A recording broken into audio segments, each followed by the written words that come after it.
আগে কথাগুলি শোনেন। পারলাম না, বুঝলেনও না।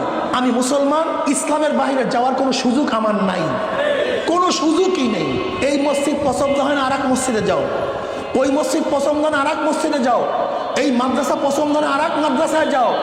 কিন্তু মাদ্রাসা বাদ দিয়ে, মসজিদ বাদ দিয়ে যখন মন্দিরে যাওয়ার সুযোগ নাই, ইসলামী আন্দোলন বাংলাদেশ চরমনাইকে পছন্দ হয় না, এই ইসলাম বাদ দিয়া এর চেয়েও ভালো ইসলাম যদি পাও সেখানে যাও।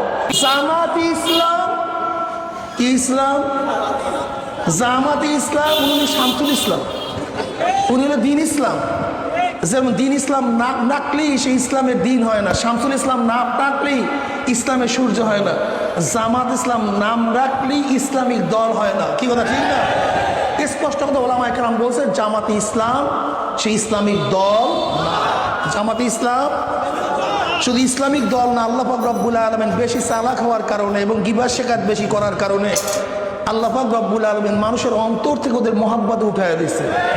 এখন কোনো দলও তাদেরকে দিতে চায় না, বরং বিএনপি নিয়ে গলার মধ্যে কাটা আটকায় বলাইছে। কিন্তু এমনভাবে গলার মধ্যে আটকাইছে, কেউ কাউকে সহ্যও করতে পারে না, আবার বেরও করতে পারে না। একবারে উন্মুক্ত আলোচনা করলেন শায়েখে চরমোনাই পীর সাহেব ফয়জুল করিম। তো জানি এই আলোচনা শুনে হয়তো অনেকেই কমেন্টে অনেক গালিও দিতে পারেন, আবার এই আলোচনা শুনে কমেন্টে অনেকে আলহামদুলিল্লাহ বলতে পারেন। তো আসলে যে যেরকম বোঝে সে সেরকমভাবে, এটাই বাস্তব।